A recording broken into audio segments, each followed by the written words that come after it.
Vamos fazer a leitura de Atos, capítulo 3, a partir do verso 1. Vamos orar. Pai bendito, fala ao nosso coração, limpa-nos no poder da Tua palavra, conduze-nos, ó Deus, mais para perto de Ti, e que esta nossa proximidade se revele em novos atos, em atos de justiça, por onde quer que andemos. Oramos no nome de Jesus, o Teu Filho amado. Amém. Graças a Deus, a leitura da Sua palavra. Andou em voga ou em moda um tipo de pensamento muito sedutor, mas que na verdade ele é um engodo, é uma enganação, é um sofisma, é algo que tem cara de verdade, mas não é a verdade, tem ares de verdade, mas não é a verdade. Eu vou fazer um comentário aqui, com certeza você já ouviu isso, você já pensou dessa forma, eu já pensei, mas ele é uma atitude enganosa. Quem aqui já não ouviu, ou mesmo já não pensou, ou até já não disse e defendeu? A religião, ela é coisa do homem. A religião, ela aprisiona. A religião, ela agrilhoa. A religião, ela encarcera. Jesus não. Jesus liberta. Jesus é a luz dos homens e a luz do mundo. Jesus sim liberta, transforma, reintegra. A religião não, a religião... Você já não ouviu isso? Sim ou não? Já foi levado a pensar dessa forma? Eu já. Não tenha vergonha, se esse for o caso, de confirmar isso. Meus amados, nós temos uma religião cristã. A própria palavra religião significa religar o homem a Deus. Portanto, nós temos uma religião, somos cristãos reformados, sempre em reforma, porque nunca está bom o suficiente. Vai chegar o dia que vai estar tudo perfeito, mas é o dia da volta do Senhor Jesus, e aí sim a obra na igreja, no seu povo, estará completa, e completa por toda a eternidade. Não há mais necessidade de mudança, de reforma, de reparo, de forma alguma. Mas existe sim aquilo que verdadeiramente religa você a Deus, e aquilo que tem aparência, aí sim, aparência de religião, aparência de verdade, mas é erro. Existe aquilo que é verdadeiro, sim, e aquilo que é falso, mas que tem uma aparência de verdade. E aí, quando a gente olha para esse texto, a gente, pela graça de Deus, consegue identificar algumas coisas, alguns elementos. A fé judaica ou o judaísmo, ela fala de um povo que foi chamado para ser povo em Abraão, que foi conduzido por esse mesmo Deus, foi um povo que foi separado e formado de forma especial para ser luz para os outros povos, que teve os seus erros, sofreu disciplina, num cativeiro duro de 70 anos, um cativeiro babilônico, depois retorna a Jerusalém, reconstrói o templo, reconstrói os muros, reconstrói a própria identidade que havia se fragmentado, sofrido, e anunciava o Messias, cria no Messias. Os profetas anunciaram a vinda do Messias, dentre os quais o que mais se aproximou desse estilo de anúncio foi o próprio profeta Isaías. Em determinados trechos parece que ele estava aos pés da cruz com os apóstolos. Tamanha é a exatidão da sua palavra. Palavra essa com 700 anos de diferença, de distância.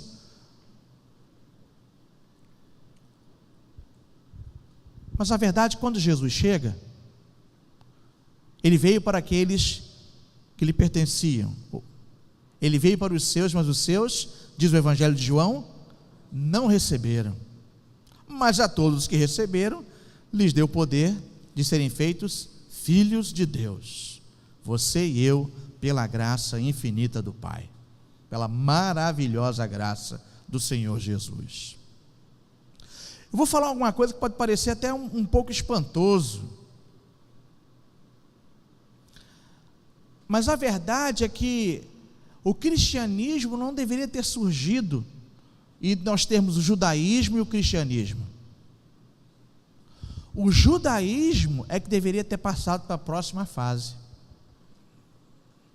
Quem entende aí de videogame vai entender melhor o que eu estou falando. O judaísmo, se você for colocar como se estivesse jogando um videogame, ele não passou para a fase Jesus, ele não avançou, mas ele continua naquela fase. O texto que nós lemos aqui vai dizer, logo no início, que Pedro e João subiam ao templo para a oração da hora nona. Ou seja, Pedro e João, e esse texto aqui é o texto pós-Pentecostes, pós-descido do Espírito Santo, mas eles continuam indo ao templo para orar. E a expectativa é que aquela realidade do templo desse lugar a um novo movimento, uma nova caminhada, uma mudança, ou uma nova fase. Mas o fato é que em determinado momento esse tipo de conduta vai ser irreconciliável, não vai dar mais para caminhar, e aqueles que vão ser denominados como os do caminho, os nazarenos, vão ser expulsos, não tem mais como, eles vão ser considerados pelo judaísmo como uma seita que nasceu dentro do judaísmo, e não como a próxima fase da nossa caminhada. Aí então surgiu sim o cristianismo. Mas se você estudar a palavra, se você acompanhar a palavra, a verdade é, todo o povo de Deus deveria migrar para a nova fase, continuar caminhando. O Messias não vai vir ainda, ele já veio, ele já nos convidou ao arrependimento, nos convocou ao arrependimento. O reino de Deus já chegou, ainda que não na sua totalidade, mas ele já chegou, já está no meio de nós, já está no seu coração, conforme o Evangelho de Lucas. Mas parece que boa parte do povo, seu povo, não entendeu. E aí nós podemos ver aquilo que hoje, e todos os sistemas que aparentemente falam de Deus, apontam para Deus, mas que só ficam na superfície, e na verdade não religam o homem a Deus. Eu não estou fazendo uma crítica ao judaísmo, não é isto. Mas a verdade é que existem muitos sistemas que chegam muito próximo, mas só chegam próximo, não entram e nem deixam outros entrarem. Falso e verdadeiro, verdadeiro ou falso. A verdadeira religião e aquilo que nós podemos chamar de falsa religião ou equívoco. A falsa religião, ela procura fazer rico o seu nome. A verdadeira, ela exalta e proclama o nome de Jesus. Vamos dar uma olhada aqui no texto com alguns pontos. Existia um homem coxo de nascença, e esse homem era colocado à porta do templo, chamada Formosa, e ele vivia ali mendigando, pedindo esmola aos que entravam. E isso quase 40 anos de história. Mais à frente você vai verificar isso que eu estou falando, se você continuar a ler o texto.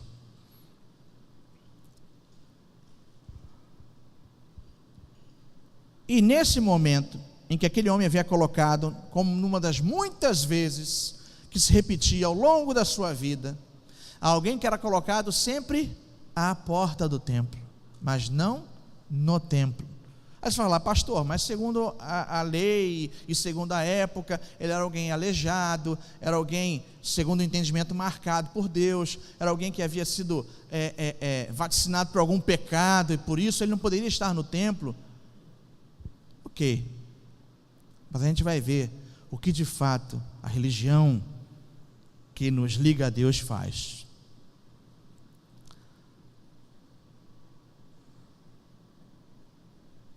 Esse homem é colocado à porta do templo. Muitos eram aqueles que entravam e saíam. Mas quando no versículo 3, Pedro e João vão entrar no templo, aquele homem vai fazer o que fazia todos os dias, vai pedir uma esmola, diz aí o texto. Pedro vai dizer, olha para nós,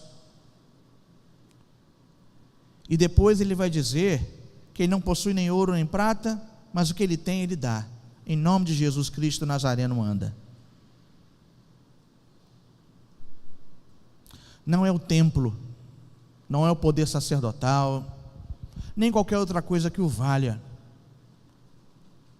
mas é o nome de Jesus. Aqueles homens proclamam a Jesus, anunciam a Jesus, e eles vão revelar isso mais à frente, quando, depois de ver aquele homem curado, saltando de alegria, entrando no templo, no versículo 12 vão dizer, israelitas, ele vai dizer, Pedro vai responder àqueles homens que estão lá, assustados, encantados com aquilo, por que vos maravilhais disto, por que fitais os olhos em nós, como se pelo nosso próprio poder ou piedade tivéssemos feito andar? Não fomos nós, foi Jesus, foi o seu poder. Mas que normalmente a gente viu no passado e muitas vezes vê hoje, naquilo que a gente pode chamar assim de falsa religião. É o homem de Deus. Ele orando, resolve. Ou então aquela velha história, né? Aqui, graças a Deus, não acontece isso, até porque não tem margem para isso. Quem prega no culto da manhã? Quem prega no culto à noite? Aí, de acordo com o pregador, aí a pessoa vai ou não vai. Quem ora? Quem faz? Isso vem da parte da pessoa para o pregador, mas o pior é quando sai da figura do líder para lá, quase como se ele tivesse o poder nele mesmo de fazer todas as coisas. E você sabe que isso acontece muito próximo a nós, muito perto da gente. É o Deus que o homem usa, ou a mulher, é o profeta ou a profetisa. A gente quase se esquece, ou acaba esquecendo de Jesus. Meus amados irmãos, se esse homem entrou no templo e foi curado, foi pelo nome de Jesus. E se nós fomos curados da nossa paralisia espiritual e hoje caminhamos em direção a Cristo, foi pelo poder de Jesus Cristo. Segunda coisa sobre a verdadeira religião e a falsa religião é que a falsa religião, ela é movida, infelizmente, por poder e dinheiro. Mas a verdadeira, o que move a igreja é a força do nome de Jesus, ou a força de Cristo Jesus. Pedro vai olhar para aquele homem diante do templo. Ele fala para aquele homem, mas ele fala diante do templo, diante daquela máquina que já havia servido a Deus no passado, mas que, segundo o próprio Senhor Jesus, havia se transformado num covil de ladrões e salteadores. Não é minha palavra não, foi a palavra de Jesus. Vós transformastes a casa de oração para todos os povos num covil de ladrões e salteadores. Num lugar onde alguém chega para sacrificar com a sua ovelhinha ou com a sua par de pombinhos, segundo as finanças da pessoa, e vinha alguém que verificava o animal e dizia: olha, esse animal não está bom, essas pombinhas não estão boas, não estão apresentando aquele padrão para que possa ser sacrificado. Mas olha, eu posso resolver o seu problema. Tenho aqui um animal pronto para o sacrifício. Tenho aqui animais que estão segundo a vontade de Deus, segundo a prescrição de Deus, estão perfeitos para serem sacrificados. Ah, que bom. Ah, mas aqui é 3 vezes mais caro. O câmbio aqui é maior. Daí a palavra de Jesus, que transformaram o templo do Senhor em covil de salteadores. Desculpem, irmãos, mas numa máquina de fazer dinheiro, sim, a custo do sofrimento, da credulidade do povo. Graças a Deus isso não acontece hoje em dia, né, irmãos? Graças a Deus.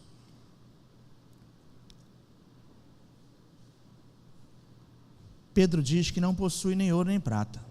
Agora um outro ponto, isso não quer dizer que a gente tem que andar aos farrapos, não é isto, porque a gente pode também incorrer num outro erro. A igreja vive sim, esse é um assunto que às vezes as pessoas não gostam de tocar, vivem sim dos dízimos, das ofertas do povo de Deus, ofertas fiéis, constantes, para que a gente possa caminhar, para que tudo isso possa ser sustentado, que nós possamos fazer muito mais. Não é disso que Jesus fala, não é disso que Pedro está falando, que não tem nem ouro nem prata. Mas um outro ponto é que muitas vezes as pessoas confundem templos gigantescos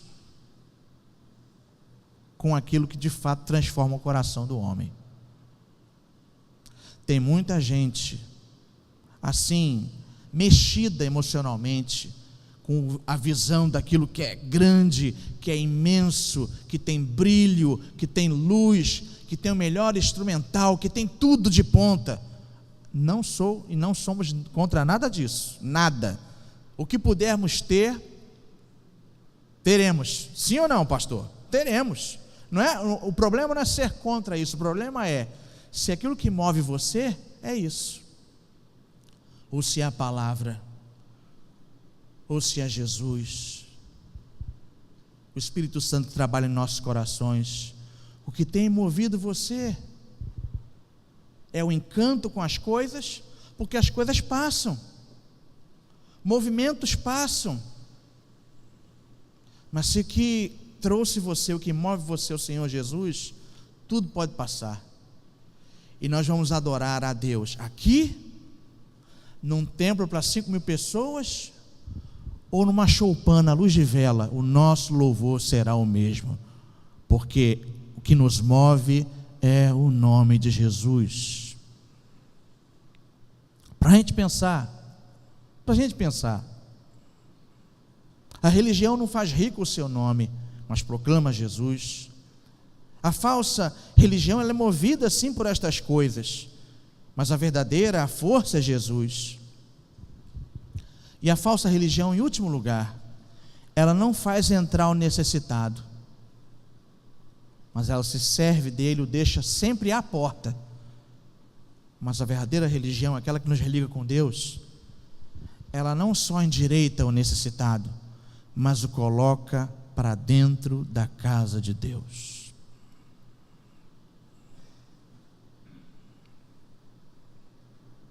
Os pés daquele homem se firmou, ou se firmaram, melhor dizendo, de um salto se pôs em pé. Imaginem a cena, alguém que está ali há tanto tempo sentado, e de repente esse homem, parece até peça da Jocum no meio da rua, Jocum ou alguma coisa assim parecida, que a pessoa dá um salto, todo mundo se assusta, mas não é peça, é verdade, não é ficção, não é fantasia.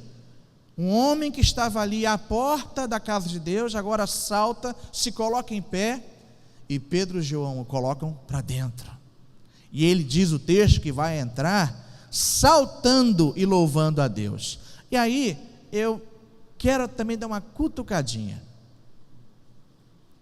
no que o reverendo Averaldo falou hoje pela manhã. Glória a Deus, ou glória a Deus, não foi isso? Quem teve aqui de manhã sabe. Glória a Deus, louvado seja o nome de Jesus, por tudo que Ele tem feito, por tudo que ele faz hoje e vai fazer no futuro. Meus irmãos, o texto diz que este homem se colocou em pé, passou a andar, entrou com eles no templo, saltando e louvando a Deus, saltando dentro do templo e louvando a Deus. Que falta de reverência na casa do Senhor. Meus amados irmãos, a gente tem que abrir os olhos para essas verdades. Esse homem entra saltando, pulando e louvando a Deus, quebrando talvez todo e qualquer tipo de rito estabelecido. Mas lembrem-se, eu insisto nessa palavra, o rito não é maior do que o homem. Guarda aí com você isso. Quer repetir comigo? O rito não é maior do que o homem. O rito não é maior do que o ser que foi criado à imagem e semelhança de Deus, que está sendo reconstituído fisicamente e espiritualmente, que entra na casa do Pai. Não poderia ser outra atitude do que intensa alegria, intenso fervor. Ok, segundo o apóstolo Paulo, tudo com decência e ordem, mas alegria. Eu às vezes sou meio fechadão, às vezes, né, a Veraldo fica perto de mim, Marcelo, o que foi? Alegria, alegria, meu irmão. Não é que eu tenho que me lembrar que eu tenho que ficar alegre, mas às vezes eu fico focado demais. E nas horas que não é para brincar, eu brinco.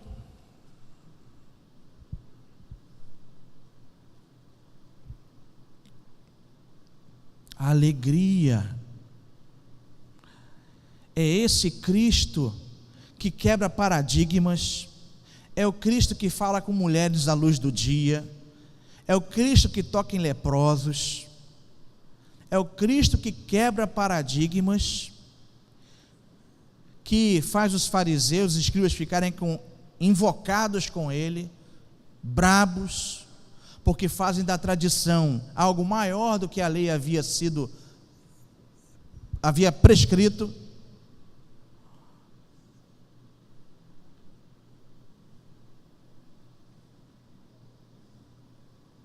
Mas esse homem entra na presença do Senhor.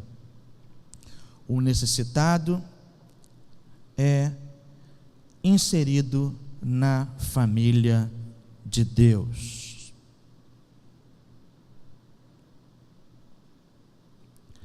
E logo após esse evento, Pedro vai falar para os israelitas que estavam ali assustados. Nós lemos o texto. Ele vai pregar o evangelho, que é o querigma da igreja, o anúncio. Ele vai falar de Jesus, que foi crucificado, e ele vai falar uma coisa forte, que vocês mataram o autor da vida, mas Deus ressuscitou dentre os mortos, do que nós somos testemunhas, versículo 15. Ele vai dizer que esse Jesus que foi morto por aqueles homens, mas que Deus ressuscitou, é esse Jesus que cura, é esse Jesus que fortalece, é esse Jesus que fez aquele homem estar agora em saúde perfeita na presença de todos aqueles. Pedro vai dizer: eu sei que vocês fizeram isso em ignorância, mas agora vocês não são mais ignorantes, porque eu estou anunciando a palavra. O que vocês devem fazer, versículo 19, é ter um espírito de arrependimento. Vocês devem se converter, para que os vossos pecados sejam cancelados, para que diante de Jesus venham tempos de refrigério. Está aí, tudo aqui, versículo 18, versículo 19, versículo 20. E ele vai lembrar, porque tudo o que está acontecendo agora foi pregado e foi avisado pelos profetas no passado. Mas eu estou lembrando uma vez mais a vocês,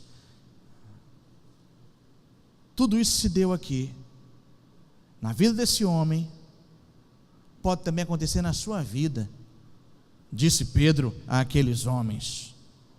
Arrependam-se, convertam-se, e entrem verdadeiramente na casa do Senhor.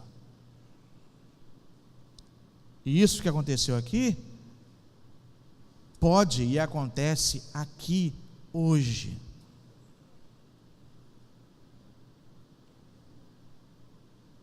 E a minha palavra não pode ser outra, se temos em nosso meio aquele que vem, que gosta, que se sente impactado. Sou presbiteriano, tá? Calvinista reformado.